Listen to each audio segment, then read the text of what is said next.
sessions. And today we are talking about something that is a headline: buying a car on credit. In these economic times, credit is something that most people are actually going towards. But the question is, between bank finance and hire purchase, ni gani ina make more economic sense? And as we normally start, leo pia nataka tuanze na salamu. Wacha tuanze tujua nani wameingia, who is inside.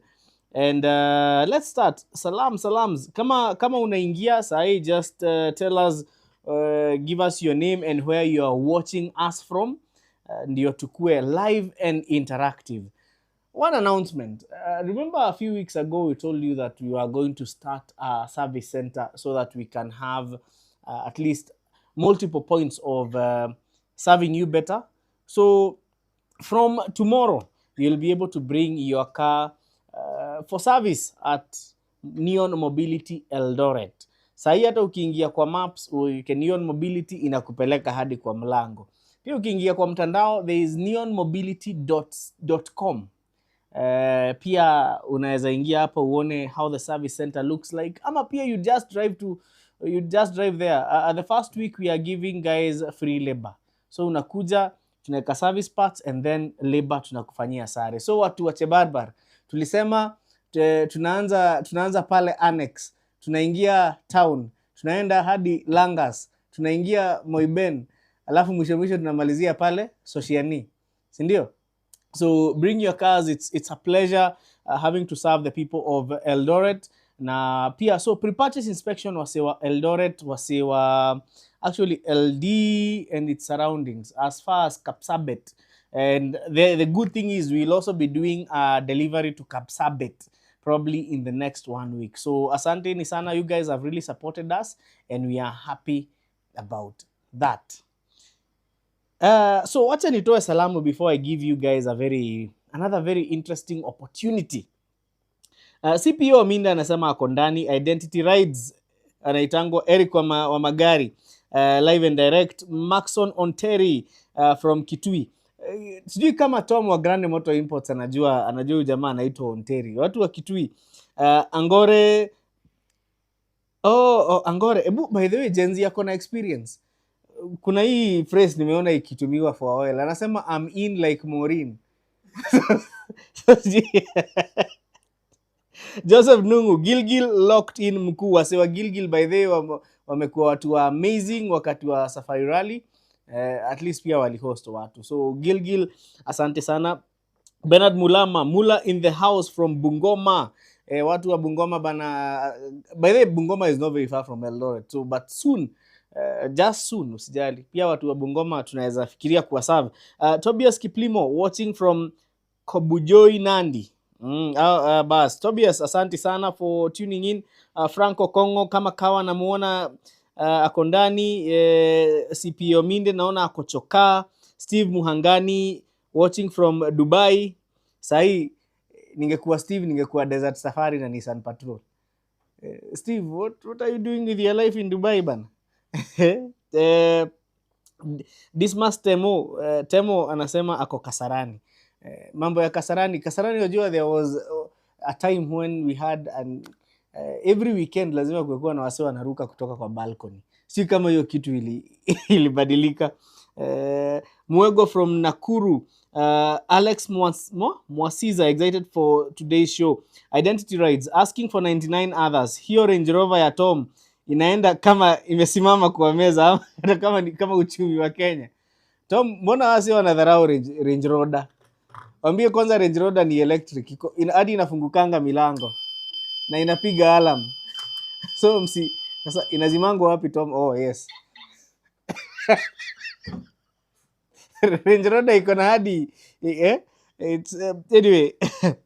Vince Brian naona ako hapo locked in. Vipi wakabi nahitaji consultation on saving for a first time car. Vince, kuna namba iko hapo kwa screen. Na by the way, leo manze wasi chezeni na chai. Chezeni na Msape. 0710 844 863. So chezeni na Msape. Lakini pia unaweza piga hiyo number after this so that we can discuss about that.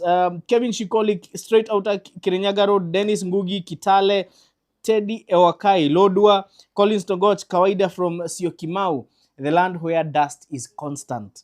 And then Pius Okemwa watching live from Doda. Sijui Doda ni wapi, lakini karibuni sana. So, since now we decided to be doing a live show, we want to do a live show with you guys there, like a live audience. So that is one thing that is in the works. We are throwing a spanner in the works. So kama unataka kutujoin for a live show, we'll be having that coming your way. But tuendelee na show ya leo. It's a very interesting show and it's about hire purchase na bank finance. We are happy to have sourced so many cars for our esteemed clients, especially on hire purchase. Wale wa pale Mombasa, we have even done a video on it. It's iko pale, ukitafuta kwa channel utaipata on hire purchase. Also on bank financing, bado tumeserve wase wawili watatu on bank financing. And I would like us to start the show by basically explaining what is hire purchase and what is bank financing. Bank finance ni ile unaenda pale kwa bank, unapatiana bank statements zako, and if they are good enough, you can be financed. Then there is also the second bit, that is hire purchase. Hire purchase ni ile unaenda kwa mhindi, mnapiga kizungu kidogo, anasema inshallah, mnakubaliana, gari amekupatia period ya 24 months kulipa, na unalipa vizuri. But hiyo haitaki vitu kama, haitaki CRB, haina bank statements. Hiyo ni venye mnakubaliana hapo. And the question normally is, and this is something that we normally try to do, especially during our consultation sessions, is trying to help the client understand the differences between the two. And I would like us to start with bank finance. What do you need for bank financing? So bank financing predominantly favors those people who are employed formally or those who are in formal business. Bank financing, you can get financing for up to 95% or even 100% in some instances, especially if the vehicle is 0 mileage. But generally, asset financing will get you financed up to around 70%. You will need to present your bank statements, and even sometimes accompanied by M-Pesa statements. You will need a letter from your employer. If you're in business, you will need to have evidence of you being in business. And most importantly, you will need to have a clean CRB record. So wasewa Kandege, wasewa Fuliza. By the way, it's funny that even Fuliza gets people into CRB and Mshwari as well, banks or previous loans. And one thing, the advantages of bank financing are, for instance, you can be financed and you have a repayment period of, say, 4 years. On average, you'll get a repayment period of 4 years, which is 48 months. And the deposit is quite small. So let's just go down advantages zote za bank financing. Advantage number one is that low deposit. Again, depending on how much you have been financed, you can get financing from 50% all the way to 95%. Number two is that the repayment period is spread out, and that makes paying a little bit flexible. Number three is that ukifinansiwa gari ni ngumu sana kugongwa, sababu the bank does its due diligence before they can actually pay for the car. The disadvantages of asset financing is it does not favor people who are in the informal sector. Number two, it is very expensive. Bank financing is not cheap. Sometimes watu wengine uchanganyikiwa by the installments or the repayment period, but that doesn't mean it's cheap, because there are small fees here and there. Kuna tracking and bank finance, ujue tracker kwa mhindi ni 20,000. Kwa bank, sometimes you get quotations for up to 80,000. There are big disadvantages. The other costs include loan processing fee, stamp duty. There are small payments, and when it comes to insurance, it must be within their panel. So what does that tell you? You do not have the freedom to bargain. And you know, the more they finance you, hata ukisema wakufinance insurance, it will be easy for you for the first few months. But once you start feeling the pinch of repaying for all that money, it becomes very painful. So bank financing is good, but it has its own setbacks. And I would like you to ask any question about bank financing hapo kwa comments. The other thing is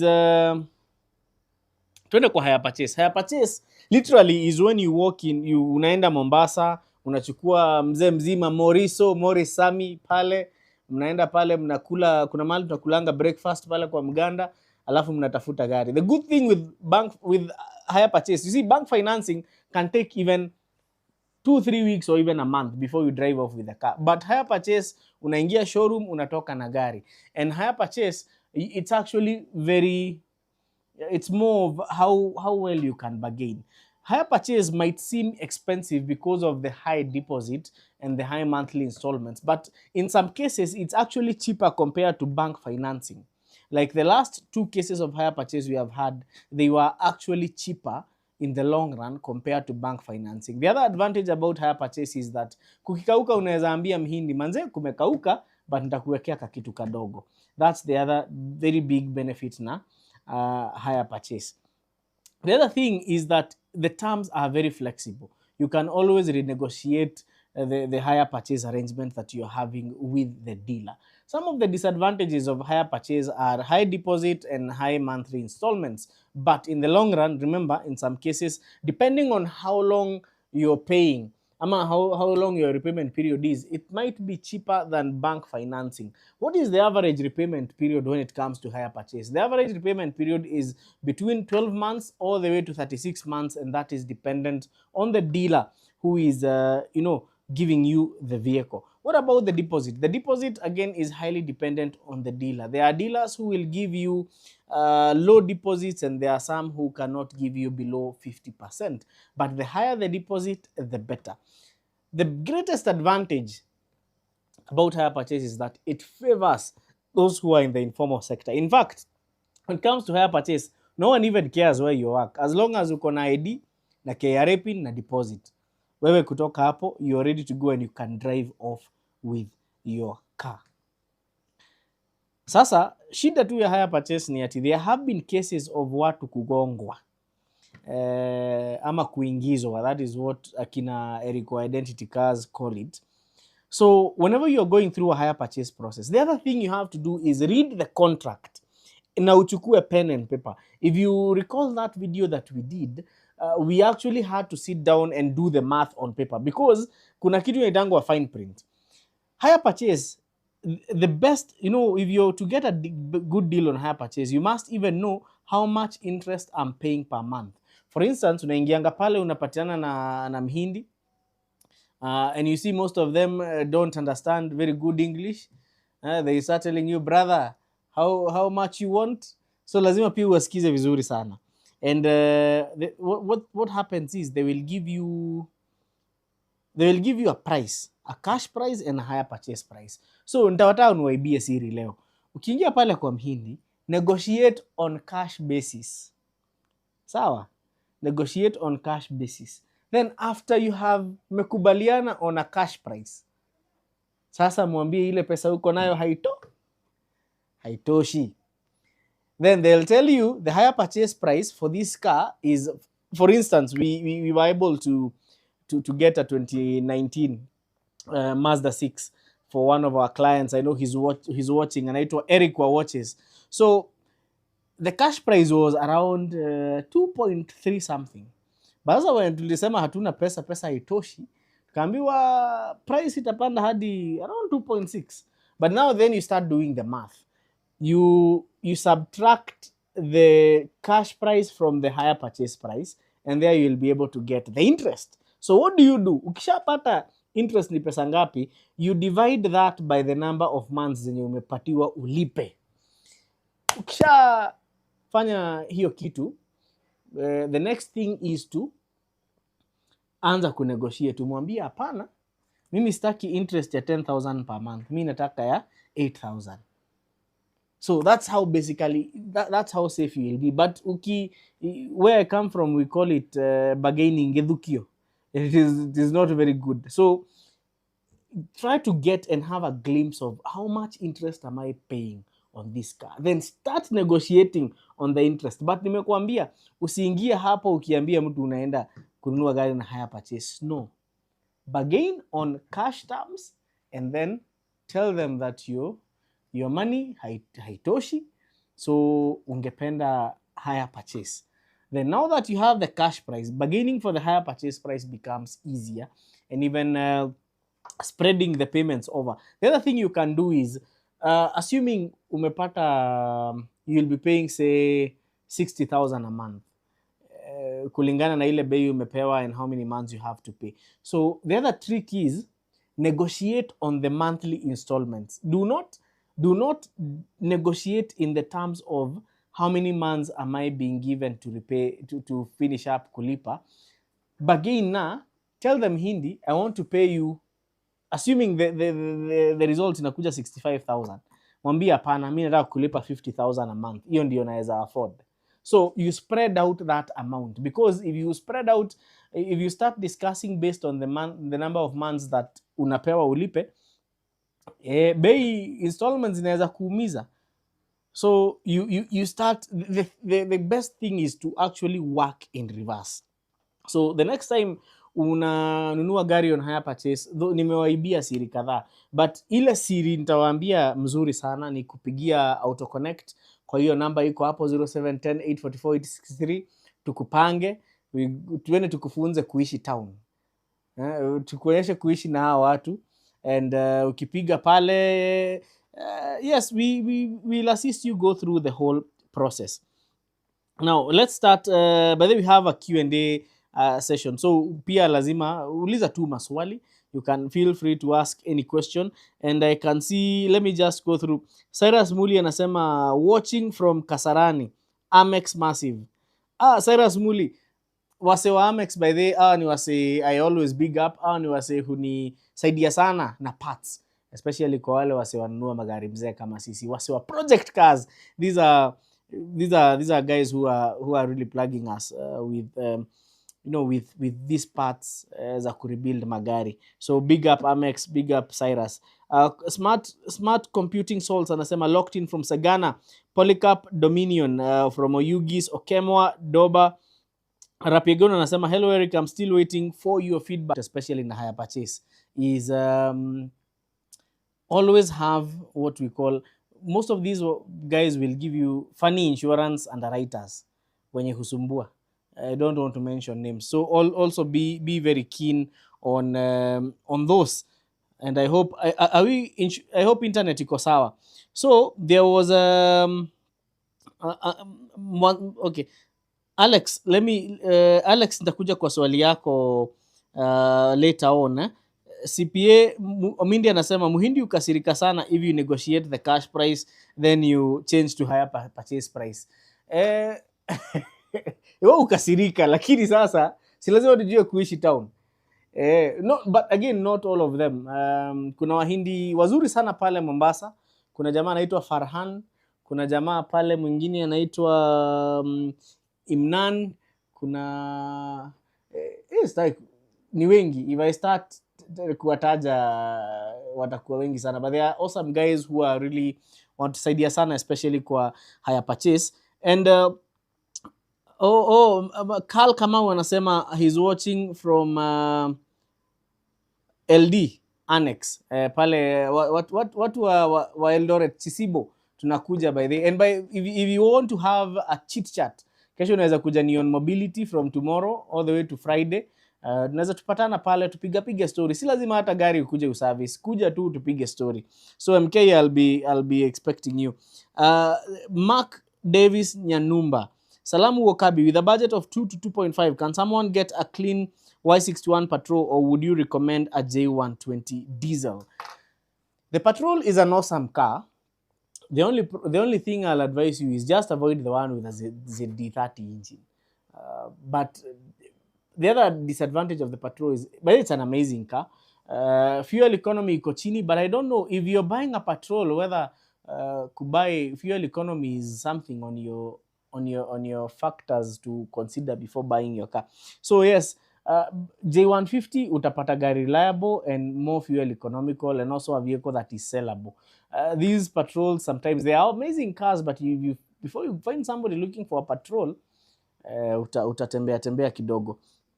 Then Ankungu is saying hire purchase all the way for us in business. Yes, I told you hire purchase sana sana in a favor business people because it's highly flexible and it does not overexpose you. And then the good thing about hire purchase is that they will never embarrass you. As long as unalipa ama una communicate, no one will ever come to tow the car kutoka kwa parking lot huko kwa ofisi. So the key thing is communicate to the Mhindi. Samuel Andati anasema, do they offer higher purchase on locally used units? They only offer higher purchase on locally used units if they are trade-in units, ni gari imerudishwa. So there you can be able to access higher purchase. Pia there are a few dealers who I know they can offer kidogo higher purchase, but the deposit must be really, really good. Vince Bryan anasema, I think it's very risky to buy a car on bank finance or hire purchase if the car is for private means. Vince Bryan, I think Vince is taking us to another discussion of gari ama shamba. Kuna wase uliza which one do I buy first? Tunasikia wewe ukinunua shamba uende kuomba mtu lift na kuambia panda 50 by 100 yako ya Kamulu ikupeleke town. Ama mtu mwingine akijenga na wewe uko na gari anakuambia uishi kwa gari. Anyway, is it risky? I think there is something called a risk analysis, especially when it comes to getting a car. If you have a stable financial stream, it is not risky. If you don't, kama wewe ni mtu wa kubahatisha, then it becomes risky, especially if the car is for ni gari ya kujibeba, it's for private use. But commercial, the good thing about people who buy commercial vehicles, they really understand their nature of business and also their income streams. Unlike watu wa maika, mtu anaenda pale jenzi yako na experience, anaona mwingine amenunua gari anafikiria akimia Mombasa apande nayo 3 months kinamramba.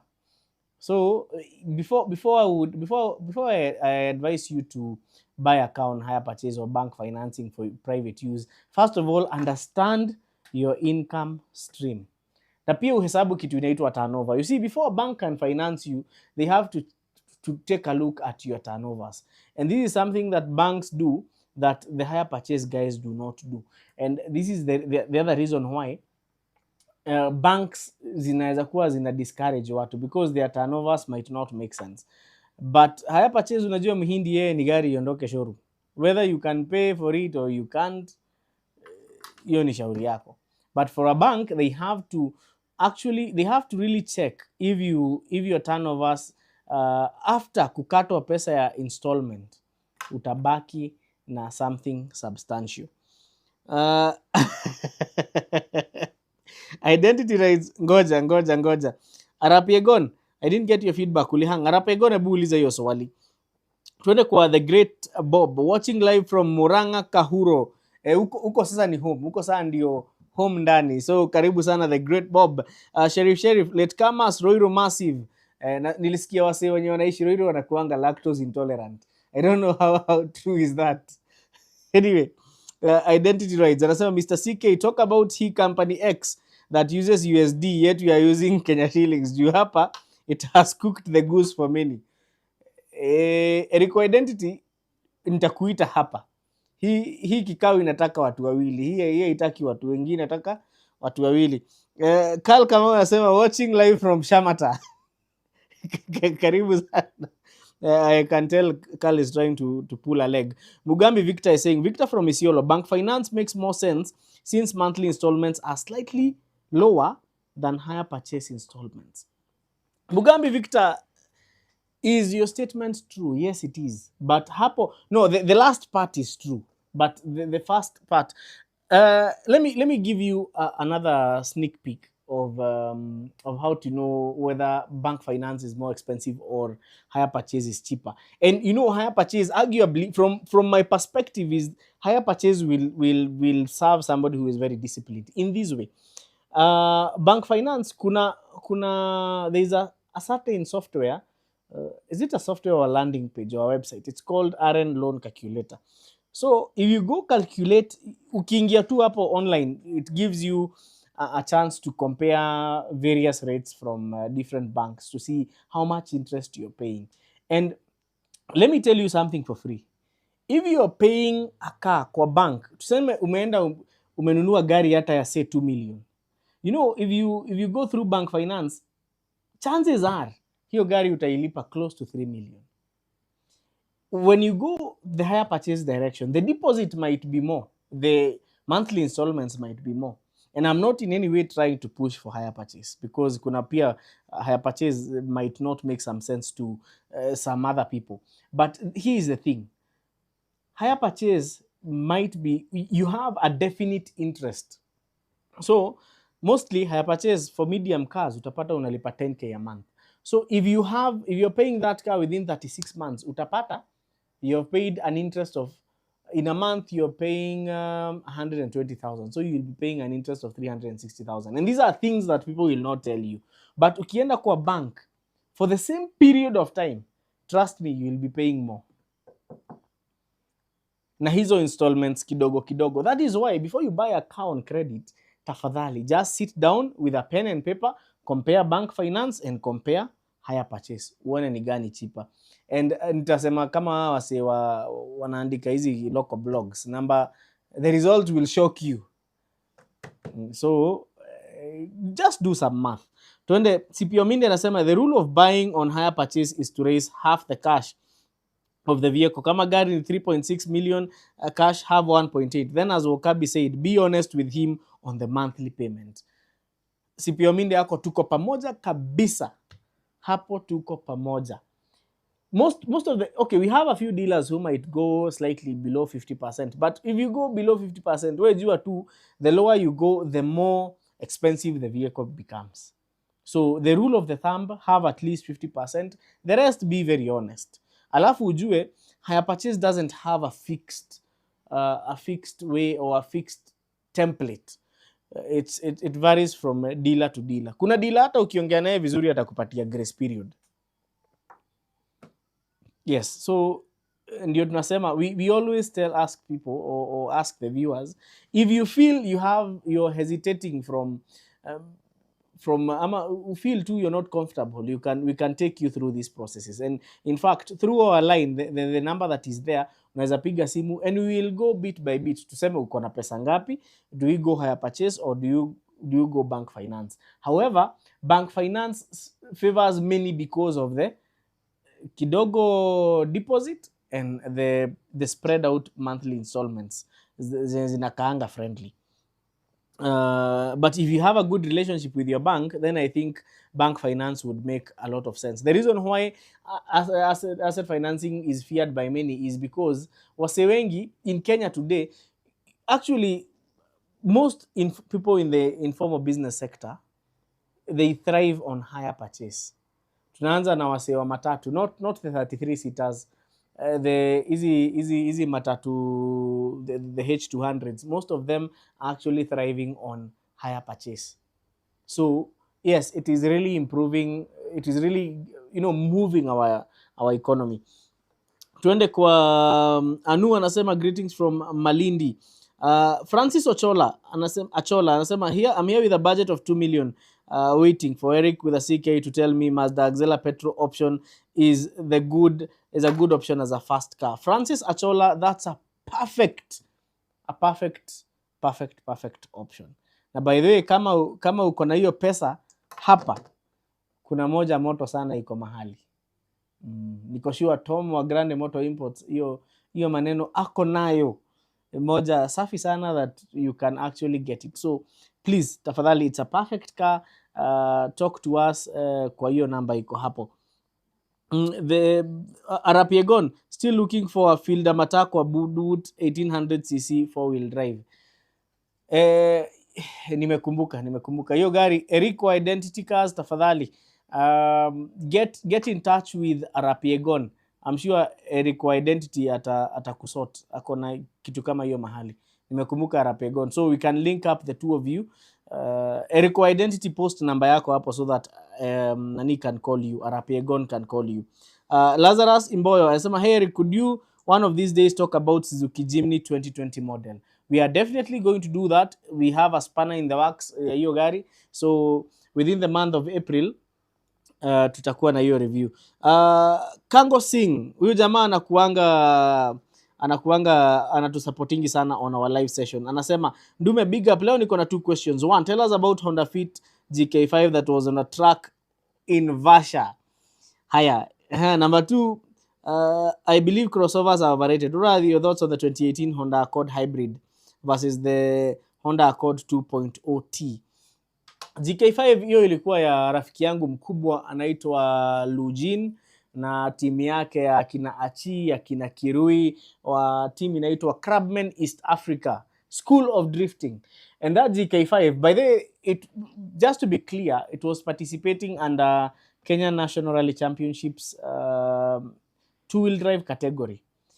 And that is like the closest you kunaweza ingia kwa rally. But I took a look at the car. I even had a chance to kuzungusha it kidogo. And one thing about that car is it's a stock Honda Fit. The only thing it has an auxiliary transmission oil cooler. It has a limited slip differential added to the gearbox. It has a bash plate na coilovers. Haina mods mingi. So it is your kawaida Honda Fit. And imagine the only issue that the car has, it had an issue with the gearbox, and the team changed the gearbox, wakaweka ingine na ikamaliza. And you know, the biggest win in rally is actually getting to finish the rally. Usipewe DNF. That's the greatest win in rally. And the fact that a Honda Fit can go through that, or that torture, it tells you that your gari, it's a nice car. And I believe, by the way, big up to Honda Fit owners Kenya. Wanaitangwa Fit owners ama Fit Nation.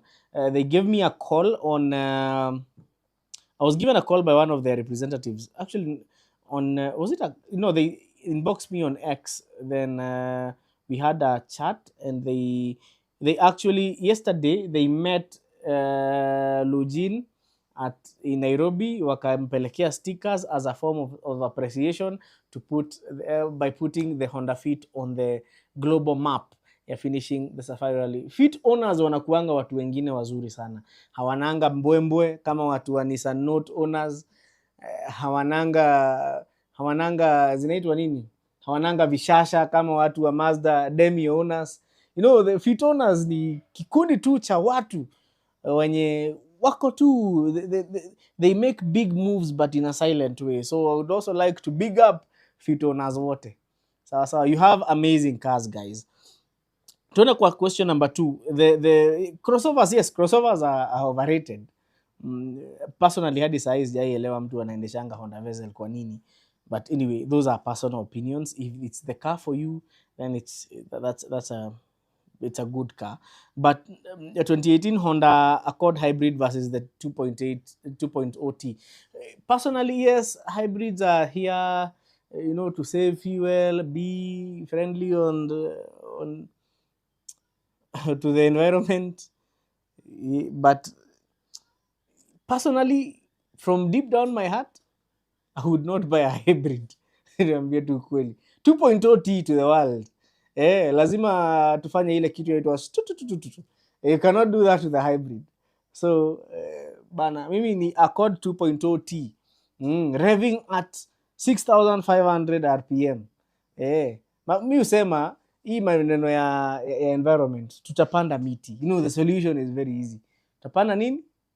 Tutapanda miti. Maneno ya hybrid, maneno sijui ya tupande miti. Na sasa tulipewa holiday ya kupanda miti. So tununua gari is a internal combustion. Josh Human is here.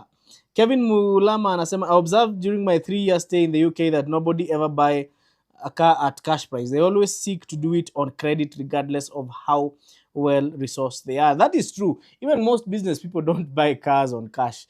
Watu wengi wa biashara wanapenda kununua gari on either bank financing ama hire purchase. Nevin Mauto anasema, greetings CK, hatukuona final episodes za Trooper, ziko in the line. Jenzi yako na experience? waambie they ain't seen nothing yet. Kwanza mnyama amewekwa turbo, mnyama ako pale anangoja kuguza barabara. And by the way, we are going to be doing one epic trip on the Trooper very soon. Just stay tuned. Msikue, tulia. Sisi tuna tuniangalia kama kuna Subaru hapa chini before niseme kitu kama hiyo. Eric Njiru anasema watching from Ruiru. Ngugi James, hello Eric, I'm looking forward to owning my first car under 600k. What I have half the amount and I have a salary of 30k. What would you advise about that? Kwa hiyo budget, nunua tu gari in cash. Usikubali kuingia kwa deni. Hapo, you can get a car at 300k. Unaweza pata hizi ma B13. There are very clean B13s out there. By the way, pia wase wa Nissan Sunny B12 and B13 owners, akina Musa, akina Ongachi, these are guys again who can really advise you, because they have some awesome cars and these are awesome budget cars. The other question, Masood Abdallah watching from Mandera, comment about the 2009 Mercedes-Benz W211 E350 3.5 NA V6 as a first time car owner. Sasa hiyo ndio inaitangwa. See, when you're buying an E-Class, especially the 211, E350 is the, not unless you're buying the okay, E350 bana, that engine, the 3.5 liter NA, manze, it's an awesome car. The only thing is that this is a car you buy without thinking about fuel economy. But E350 to the world. Kwanza sauti tu, karev tu juu, useme wenye watu wanasema kila mtoto wanakuja na sahani yake, useme kila gari inakuja na mafuta yake. You will enjoy that vehicle. Jeff Human anasema, if a person has the money to buy a car outright but takes out a loan anyways, they are throwing money away. It depends on how you argue these out, but there's a saying that goes, why can I pay today what I can pay for tomorrow?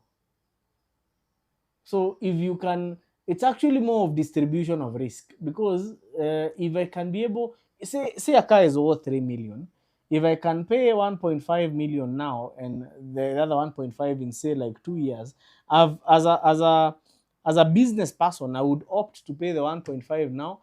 Hiyo 1.5 iende ikafanya kazi ingine iko inalipa. So it depends on the mindset. Bobby Mugambi is saying, ndio kuingia mshaanza topic.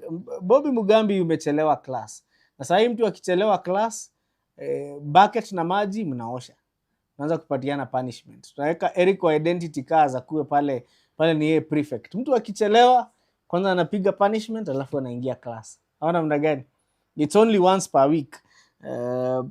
And by the way, talking about once per week, we will be going live soon with a live audience. Like he was say the 179 of you come into one hall, tukae chini muulize hizi maswali live and direct. Wale wase wa kukaa home waone huko tu kwa screens. Like, and I believe this is going to be an interesting experience. So get ready for the live sessions. Sawa? Hizo live sessions tutaweka pia Eric wa identity yakuwe pale kama prefect wenye wana make noise. Tutafuta hata class monitor tujue ni nani. Rapiegon pia hapo anaweza pewa kiti. Then okay. What else? Who else? Uni Wamoya, first time car owner with a budget of 700k. Lokun uliza maswali. Ngugi James, hi Eric, sorry I forgot to request a review of the vehicle most of us know less about, Toyota IQ.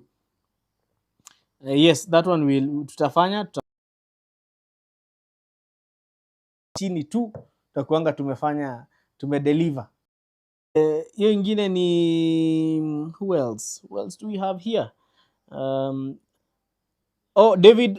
David anasema, good job Eric, can you consider kuleta whiteboard and a marker pen for the breakdowns? Good idea.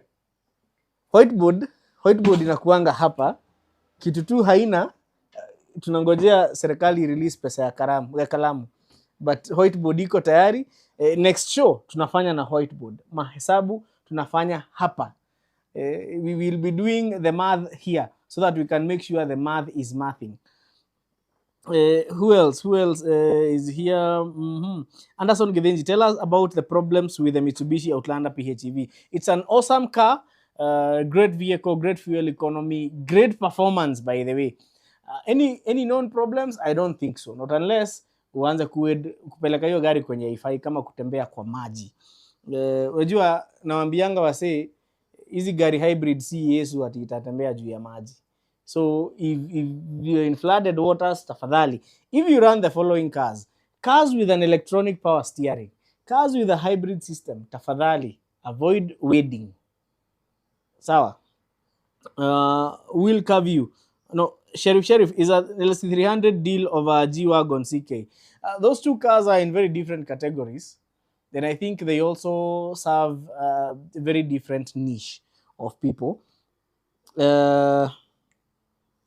Willy Kaviu anasema, hey Mr. we are happy for you. We know so much about cars because of you. Mungu akubariki sana. Amen, amen, amen. Will Kaviu goes ahead to say, tutaniwe kuhusu why people prefer to buy on hire purchase of financing other than cash. Wangari wa magari, andika hiyo topic chini. Hiyo ni video moto sana na tutaifanya. Drake Kevin anasema, hi bro, you inspire me so much. I've been watching you for the last 2 years until I acquired my first car, a 110 Toyota. But bro, lights ziko na shida usiku, not clear. Please help on how I can handle it. Drake, actually that's a problem with most Toyota 90s, 100s, 110s. But I believe these days kuna you can switch, you can get high wattage bulbs. Unaweza weka bulb ya 100 watts. Kuna bulbs zingine zinakuja aftermarket but I don't like them much, and that is because of zinaweza okay, yes. Kuna kitu jenzia kuna experience ananifanyia hapa. Sawa. Okay, very good. So as I was saying, ni vizuri muonange production. Haya. So as I was saying, most of these Chinese aftermarket bulbs, mingi zinaona white, they are a disturbance to other road users. Their glare is too much, and when it becomes misty they don't help. But kitu ya kwanza kufanya ni tafuta a bulb ya 100 watts, uone kama ita change anything, clean your lenses. Ama pia just write a message on WhatsApp to that number that is in the screen. We'll be able to see how we can assist hiyo maneno. Who else? Ngugi Mundia, my second car, bought my second car 240 under 700 5 years ago, and napewa 600 siuzi. Hii budget ilikuwa poa. Don't force yourself into what you can't fit in cash. Yes, Ngugi, actually asante sana, you have a very valid point. Martin Chege is saying, Eric with a CK, please share a plug wa Auris 2013 panel beating body works. Martin Chege, unateremka pale kwa Donga Kaspa, unaenda unaona madam anaitwa ZP, unamwambia by the way ZP, pigia Eric simu, hii hesabu tunafanya Eric akiwa sawa. Then we have Tycoon 001, tuweke hiyo class ya kukuja physically. Hiyo class, by the way, last weekend of April we are going to have a physical class. That's a promise. David Kimani, Mwalimu CK, checking in class, have signed the register. Advise me, first time car owners were to join Sunny Nation B12. If they are budget stream, the maintenance is affordable and the parts are readily available. Oh yes, kuna msee nimeambia kuhusu hao wasee wa B12 owners. They are a very resourceful group. I know there is you can talk to akina David Kimani.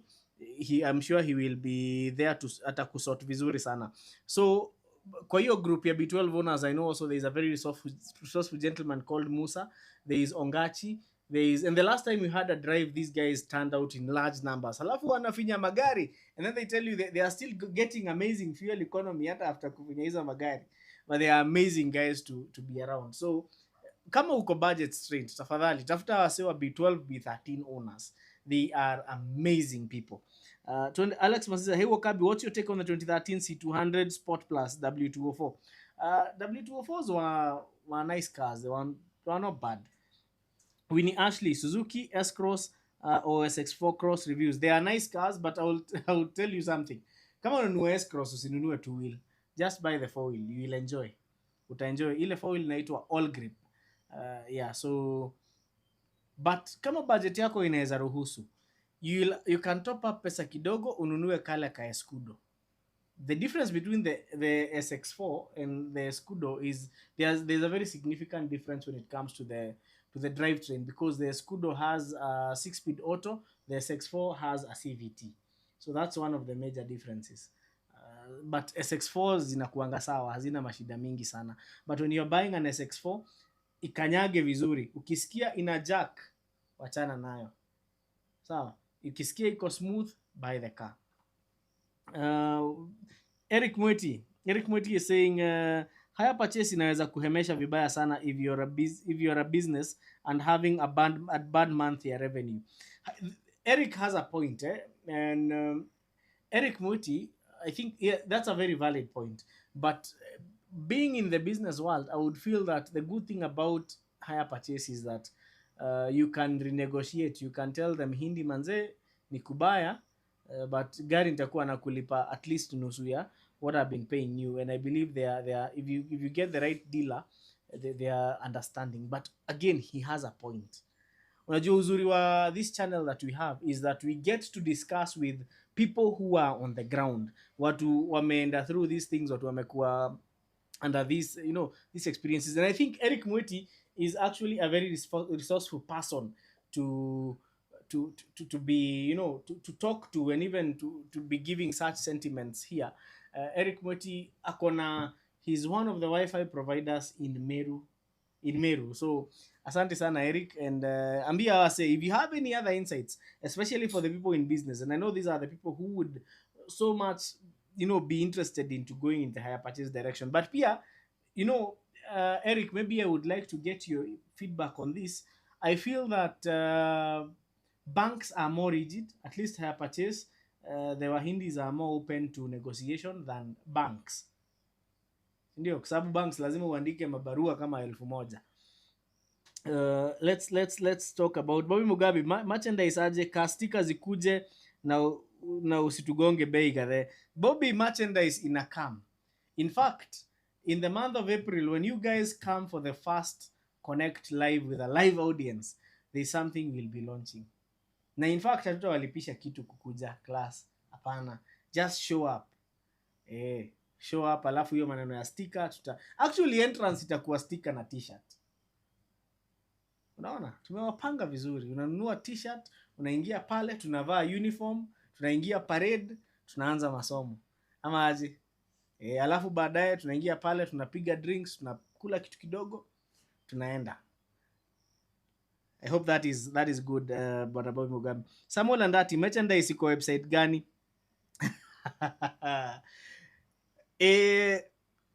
Samuel, hiyo maneno tunatengeneza. It's in the works, and again I'll throw Gen Z akona experience. Kuna mtu ameuliza maneno ya website. Naambia bana April, last weekend of April tuna launch vitu hadi mseme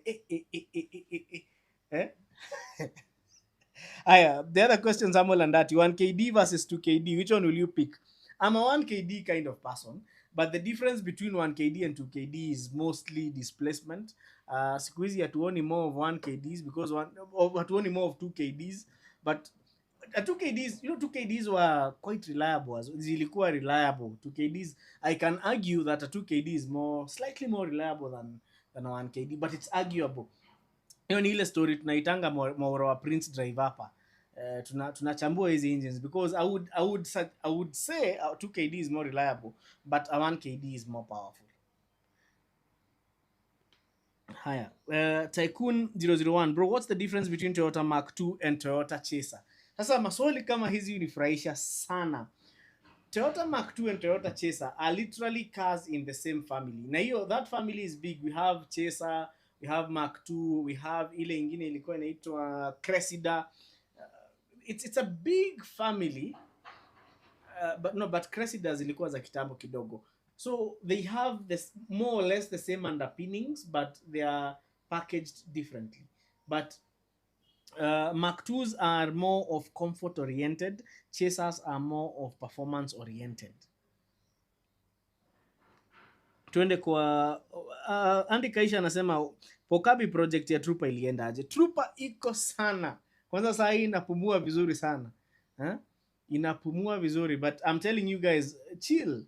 Hii April mtasema mtaona ni itakuwa episode hit, service center na vitu zingine mbili that you might not be ready for. Sawa sawa. By the way, metu support sana and we are very happy that we have been able to make these steps. I tell writers na bwana Sika, hii background ya ofisi yako hukaa kama unakuanga Afya House 6th floor. Umeanza mbaya. Haya, wacha tuanze kuenda live sessions. Tuone kama hizi vitu mtakuwa mnasema hapo. Tuendelee. Collins K, what do you think about Suzuki Fronx? Suzuki Fronx is well, it's somewhere between, it's slightly smaller than the Grand Vitara, but the Grand Vitara hii ya India, si ya Japan.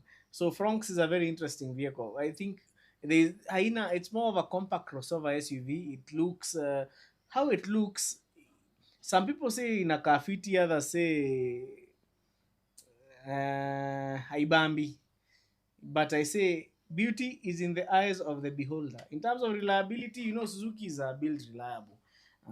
Na kuwakumbusha, tuko Grande Motor Imports, that's where we film from, na haiko Afya Center, iko hapa Trio Complex.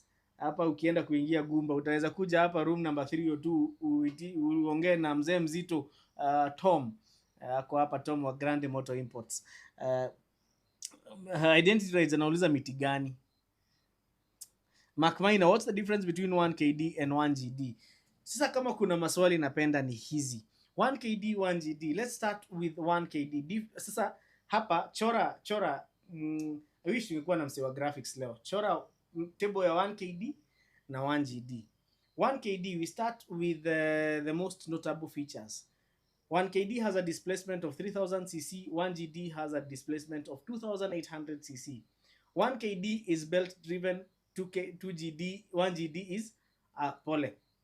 Nasema 1KD 3000 cc, 1GD 2800 cc. 1KD belt driven, 1GD chain driven. Sawa. Nini ingine inakuanga tofauti ya hizo engine mbili? The others are too technical. Thermal efficiency, 1GD has better thermal efficiency compared to the 1KD because it utilizes a technology that is called STEC technology, hiyo kwa 1GD. So yes, then the other thing is 1GD is more silent, 1KD iko na kelele kidogo. Tuko pamoja? Haya, tuendelee. Okay. Let's see. Moses Kamau, do a review of the E210 Mercedes E-Class W210. Actually, it's not E210, it's W210. Ominde, which car would you recommend for someone? 2019 RAV4 ama Toyota Harrier ASU65 Turbo? RAV4 imekataa kutoka 4.9 and a Harrier goes. Hey, RAV4 when it comes to four-wheel drive capabilities inagonga Harrier asubuhi na mapema. Basically, I would say the RAV4 ni kijana ya Ingo yenye inafanyanga kazi kwa shamba. Haya. Harrier ASU65 is still ASU60. Okay, this is the best example. RAV4 ni kijana anaendanga gym ya kulima, kubeba kazi za shamba. Harrier ni kijana, ni cool kid wa Nairobi anaendanga gym. Hapa Smart Gym, TRM, anainua machuma. So yes, wako na nguvu zenye zinakaribia kutoshana, lakini kuna mmoja anaweza fanya kazi kwa shamba na kuna mmoja hawezi. So Harrier ni huyo mwenye anaendanga gym. Yes, ako na nguvu na ako na kila kitu, but kuna kazi hawezi fanya. So that is the ASU 65. But there are four. RAV4 kwanza, RAV4 niliwaambia RAV4 inamaanishanga recreation activity vehicle. Hiyo ni gari ya kwenda hadi kwa shamba. And you see the other big difference between the ASU 65 and the RAV4 is the four-wheel drive system. Manze, ASU 65 has just a simple all-wheel drive. RAV4 iko na hadi snow mode, iko na RAV4 inaingia mahali ASU 65 haiwezi ingia. So the RAV4 has it's in its own class. Hata akina CX5 na akina hizi RAV4 iko kwa class yake, na hiyo class haiguzwi. Hiyo RAV4 ni kama mrima, haigusangwi. It's just in a class of its own. Tuende. TY anasema mwalimu, niko huku backbench silently from Kuwait, kazi safi. Asante sana TY, na watu wakumbuke kuna namba ya Msape pale. Rudi pale, naona YouTube. Eric, what's your take on the Nissan Eximo? Hiyo maneno taongea baadaye, sitaki kuongelea hiyo maneno saa hii. Bernard Mulama, 2020 Honda Hybrid inatoka ngapi? Hiyo uliza Grande Motor Imports. Namba ya Tom inakuanga pale kwa description. Queries kama hizi za gari za 2020, the best person to ask would be Tom, especially because of the import duty. Kulipa ushuru ni kujitegemea. Si namna hiyo. So CIF inakuanga mzuri, mambo inakujanga hapa kwa ushuru. So I think Tom from Grande, and we should be having a segment where Tom atakuwa atatupatia duties za hizi magari, because CIF of these cars is actually very friendly. The difference comes in when ikifika maneno ya duty. Titus Ndugire anasema fanya video ya Honda CRV yenye kuna ECVT. Why are CRVs not popular as this Subaru Forester? Titus Ndugire, juu ya bei mfuko. CRVs, bei ya CRV iko juu sana. Who else? Hello CK, what's your take on the Tiguan R-Line 2017 for first time car owner? Ni gari fiti, but ujue mfuko ikuwe kubwa kidogo, kwa sababu maintaining a Tiguan si the same na maintaining a JDM most of the time. But siku hizi we have a lot of support, and the reason why I would not tell you to shy away from that vehicle is we have a lot of Volkswagen support at the moment. Steve Iremba, are Noah's 2009-2012 overpriced used ones? Steve from Eldoret. Steve bana, kesho nitafute tukunywe chai. But yes, they are overpriced. Kuongea tu kweli ziko overpriced. Vince Bryan, between a Mercedes-Benz A180 and B180, which is better? Second, expound on their maintenance, price, and sustainability on the long-term basis. Basically, I would go for an A180. It is smaller, it's more compact, but it's better looking than a B180. In fact, guys are avoiding the B180 because it looks very odd. It looks like an MPV. I prefer the A180 because it's quite sporty. But again, inalingana wewe ni mtu unataka nini kwa gari. Kama wewe ni mtu mwenye who does not want excitement, the B180 will do. Their maintenance, it's not the cheapest, but kwa Mercedes, actually I think the B180 is one of those Mercedes Benzes that does not offer much when it comes to luxury.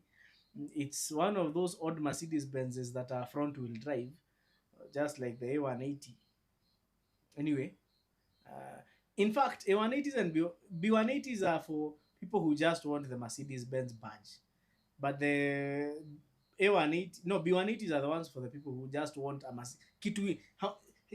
Watu wananunua B180 si watu wanataka Mercedes, ni watu wanataka tu kitu inakaa Mercedes.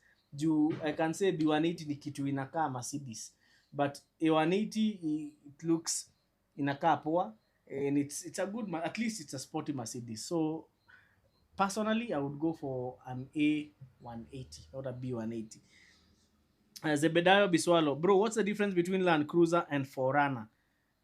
Forerunner is the same na SAF. So, and it's the American market name for a Toyota Hilux SAF. So the difference is quite significant. Tony Karaoke, VP Eric, turn between an Nissan Note e-Power, Peugeot 208 on hire purchase. Which one is better? Bet here. I'm a self-employed person, so gari ya kuran errands to maybe sherehe on weekends. Hapa, by the way, these are proper dilemma. Peugeot 208, it gives you uniqueness, performance, and fuel economy. Note e-Power, it's basically an electric vehicle. And if you get the Nismo S, manze, it looks good. So hapa bana ni mahali unasemanga choose your poison. Both ni gari mzuri, lakini you will get one thing about the Nissan Note is that you have to be very careful. Mambo ya kufanya detail wash kwa hii power, hapana. You do not want to have to put water in that lithium ion battery. What about the longevity of the battery of the e-power? The e-power runs on a lithium ion battery, unlike the nickel hydride batteries that are on Toyotas. So meaning those batteries will last longer. Ndio maana e-power inakuja kuwa common. So kama unapenda speed na fuel economy, manze look for a low mileage e-power. Nismo S. Utafurahia. Hawa watu wa sitaki kutaja watu, but that car is fast. So it's a dilemma, but e-power might make much more sense.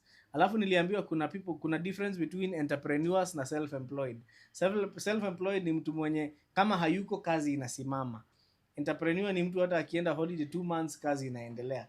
So yes, rafiki yetu, are you self-employed or are you an entrepreneur?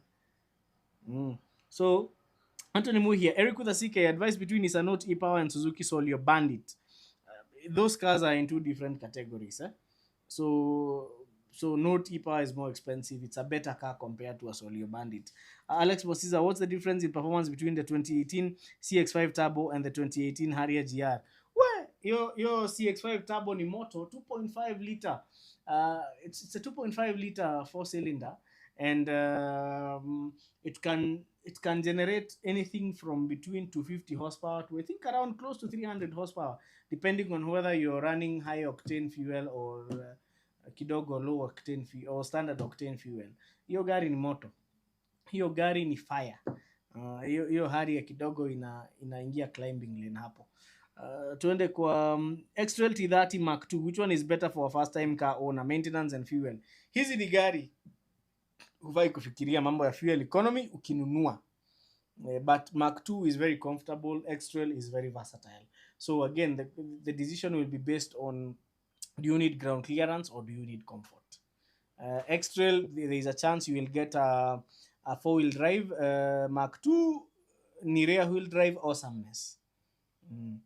But there are some 4-wheel drive Mark IIs, but again, you cannot compare the 4-wheel drive system. You know, the 4-wheel drive system over T30 has, you can select between 4 high and 4 low. So actually kwa X-Trail si 4 high 4 low per se, inakuanga na 4-wheel drive lock na hii ingine 4-wheel drive standard. So yeah, hapo where you drive the car, what you're looking for will be a basis to form on this. Tuendelee wapi kwingine. Ngugi James, sourcing directly from Japan and buying here, which is cheap? From Japan definitely. And I'm going to tell you guys, unajua hapa kwa Auto Connect huwa hatufichani. If you're buying a 2018 Tiguan right now, for a good grade, Kenya is a diesel 2.0 TDI for motion. Hapa locally zinauzwa 4.5 million. Tom wa Grande Motor Imports ameletea client wetu moja hapa na 3.6 million. 3.6 on the Tiguan, 3.7. So unaona una save 1800. So yes, it's cheaper saving importing from Japan. Apostolic Clans anasema hiyo example ni kali. MKTV anauliza yadi yetu iko wapi? Kuja hapa Grande Motor Imports, hapa Trio Complex room number 302. Chegemaina anasema ati mwalimu ulisema Nissan Note ziko na shida ya gearbox. Nissan Note gani? Be specific. Boniface Kimani, Jambo CK, between a Hilux, Toyota Hilux and a Toyota Dyna, which one is more reliable? They are equally reliable. The only thing is that unajua Dyna huwezi enda nayo out juu inakaa lori. Hilux unaweza enda nayo. Imagine kupelekwa date na Dyna. At least Hilux unaweza peleka mtu date nayo na mkirudi mnunue cabbage za kwenda kuuza jioni. But Dyna unless mnunue mbao. Tuendelee. Which is your all-time best off-roader? Rapegon is asking me that question. Mimi inakuanga 80 series ama 79 series. In fact, nikipata hiyo mambo ya magari na achana nayo kabisa. Na settle down when it comes to cars. Sitataka kununua gari ingine. Takuwa nimefika. MKTV amesema nimeruka comment. MK nimekujibu. Who else? Peter Waithaka, Nissan NV200 ama Toyota Taunis NV200. Leo tunafikisha 21:30 9:30, so we have like 15 minutes. Master, which crossover, small or mid-size, would you recommend? Reliable, easy to maintain, value for money, locally used ama foreign used? Tupatie budget, Master. Munene Mike, hello Wakabi, Mark X ni mzuri for first time car owner. Hiyo gari ni mzuri. Mfuko tu, it has a drinking problem but you can live with it. Is it true? Is it true? W Polo is trash. Hey. It depends. It depends. Tuambie experience yako. Gideonton, hello bro Eric. VW Touareg TDI or Audi SQ5, which one? Mimi bwana. First of all, you cannot compare a Touareg with an SQ5. An SQ5 should only be compared to a Tiguan, because if you're comparing a Tiguan to any Audi, it should be the Q7. But anyway, my heart has a special place for the SQ5. My heart has a special place for SQ5. It might be personal, but I blatantly love the SQ5. It's one of those SQ, crossover SUVs ni za wase wanataka kushinda. They are called mall crawlers, but the SQ5 was a game changer. So mimi SQ5, I would recommend it based on personal experience. Tuende kwa Martin Chege. Okay, Bobby Mugambi, turbocharger or supercharger? Again, it depends. Supercharger more reliable, makes a very good whining noise, but again, turbocharger, you get more boost because it runs on exhaust gases. Also, superchargers are a bit more reliable. Tuendele. Who else?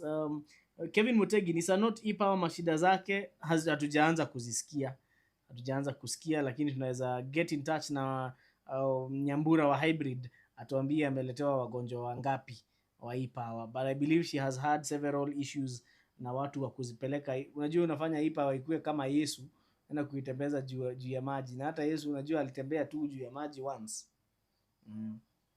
Ama unafikiria utaifanya Moses uiendeshe chini ya kwa bahari ipart waters? Mnacheza sana. Hybrid and electronic power steerings chanazo. Collins Tongoch, between Subaru Forester and XT, rephrase that question, Collins. What are the thoughts about Toyota Probox? Roger Kipruto, Probox ni gari mzuri. David the Tex, Mazda CX-3 manual AWD versus Mazda Atenza diesel. Mimi nitaenda for Atenza. Kevin Mutegi, mashida za e-Power hizo tuta get link. Eric, 2018 Forester CX-8 Harrier. Reliable for rough roads. Hiyo ni Forester. Hapo Forester ndio inaingia. Na Eric, you tell us the car you personally drive. Anyway, between Isuzu D-Max and Toyota Hilux, the main difference ni nini? Because I tend to think the D-Max is best when correctly handled. Hizo gari, hiyo vita imepiganwa miaka mingi sana. Those cars are at par. The difference comes in when it comes to usage. Hilux will thrive on usage fulani, D-Max ita thrive na zingine. So tuambie ni kazi gani inafanya, nikuambie whether ni D-Max ama ni Hilux. Gideonton ati anasema niwaambie ni gari gani mimi huendesha magari mingi sana mzee.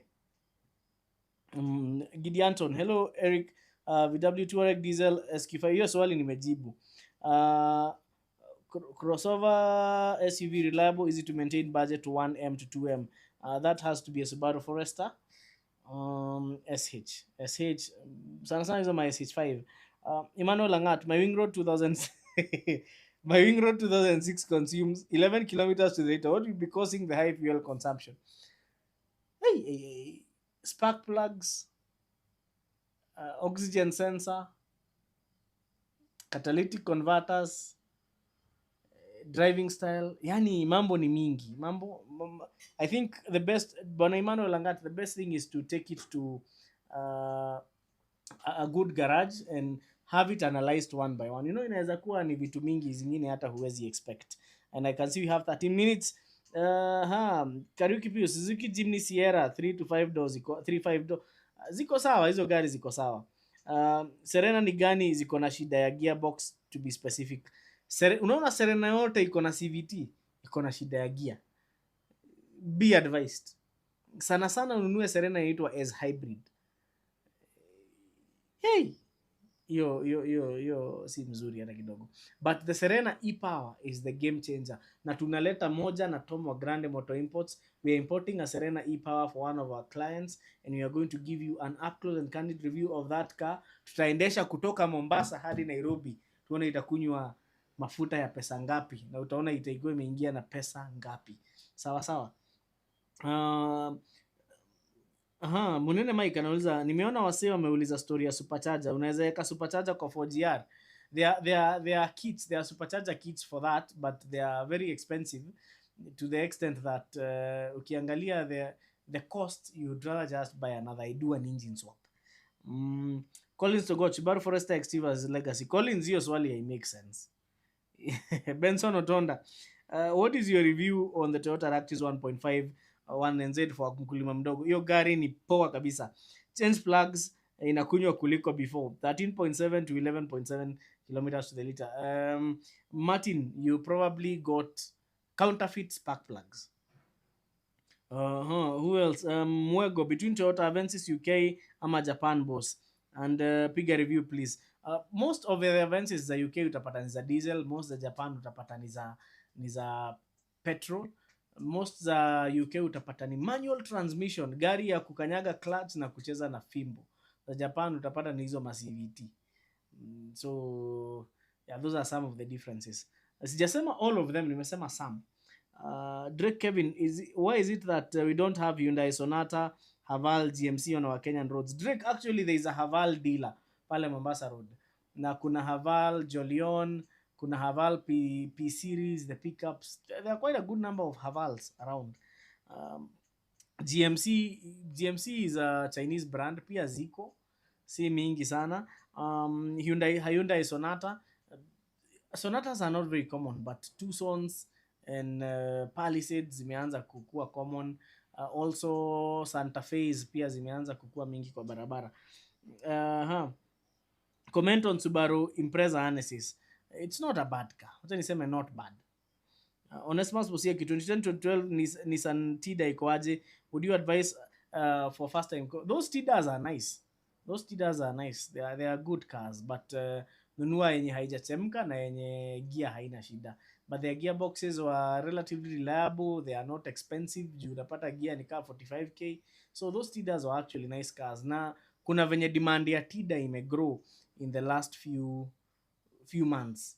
I think it has become a substitute. The greatest advantage ya Tida ni that it's very affordable. Unaweza pata ile pesa inaweza kununulia Field ya 2004, inaweza kununulia Tida ya 2012. Fanya hesabu. Cheki anasema, hey mwalimu, piga review ya sio Serena e-Power. Hiyo tunawaletea ikiwa moto. Hiyo kabla ipoe, kabla mwenyewe yaiendeshe, takuwa tumewapigia review. So msikiwe na wasiwasi. Derito Washuka anasema, hello Kabi, can I get the V6 3.5 liter Toyota Vanguard?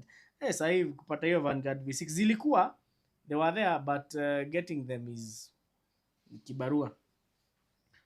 David Tech, do you sell cars on behalf? Yes, we do, David, as long as they are clean.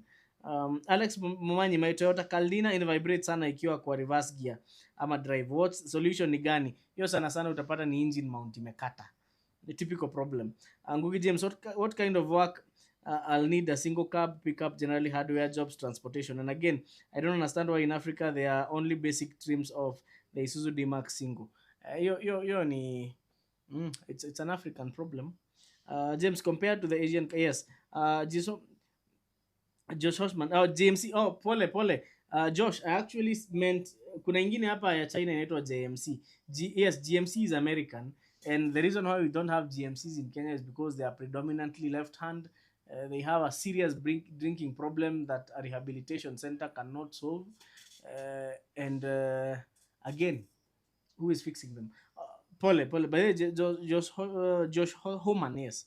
Pole, I thought it was JMC. There's a Chinese brand called JMC, and there are quite a number in the Kenyan roads. They have a very good looking double cab that is called the JMC Vigas, with a 2.5 liter Cummins engine.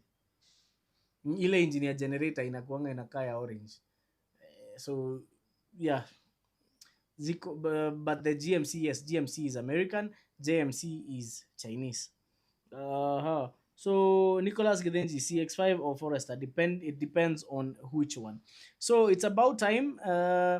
Thank you so much for making this session very interactive. I have enjoyed it, and I hope next Wednesday we are going to have even a more enjoyable one. So asanteni sana for keeping us company na pia kuja hapa tusome. Nimewaambia last weekend of April we'll communicate the venue next week, but last weekend of April tunawaletea our first live show with a live audience. We'll tell you guys where you can make your applications, sababu tutataka watu wakiingia in between the shooting. So we are going to give you a landing page on our website that is coming up soon, whereby you can register for attending the live show. And this is the thing, we might be having one live show, like a live show. No, live shows zetu zitakuwa every week, but we will be having one every month ya kufunga mwezi yenye tuko na live audience. We already have two set up. We have one that is set up for April. We have one that is already set up. Wasewa Thika, in the month of June, we shall be holding one in Thika, pale Ananas Mall. Was April bado tuta communicate venue. So, and what we are trying to do is we'll try to be visiting different towns. So mnaweza kuwa mnakuja, we talk, we have fun, and we get to film this live and direct. Sawa sawa wase. So thank you so much for joining us. Remember, you can support the channel pale kwa Msape. The number is in the screen. Mnaiona pale 0710 844 863. And the other thing is, what else? Pia continue subscribing to the channel. We want to get to the 50,000 subs mark by April, and thank you so much. We are in the festive mood because AutoConnect just turned 1, and that is why in the month of April we are going to launch a series of new things. So last weekend of April tupatane live and direct to hold hii conversation one-on-one. Bana, kuna mtu amekuja hapa last minute. Bana. Sasa sijui nijibu hizi maswali ama niziache.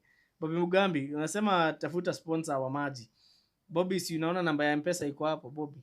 Wacha kurushia watu wengine ngori. Kama unataka kuwa sponsor maji ni so. Sawa. Who else? There's a guy ako hapa nyuma amesema David Juma amesema nimekupata live leo, sema kitu about Odyssey 2018 bro, it's a nice car. Ribs Asanti, super chat kuje. Arapegon super chat is also going to come soon. By next Wednesday we are going to have the super chat feature coming up. So I hope this has been an educative live session, and see you next Wednesday, same time, same place. Tutakuwa na video Monday, na mkumbuke wase wa Eldoret, we are officially open from tomorrow. Mtanipata hapo Neon Mobility pale Sociani karibu na Isuzu ya Eldoret. Sawa. And then tafadhali we keep on sharing the channel, subscribing, kucheza na Msape pale, na pia mkumbuke we offer services such as pre-purchase inspection, consultation, direct importation, na pia sourcing of motor vehicles. So good night for now. Tupatane next week.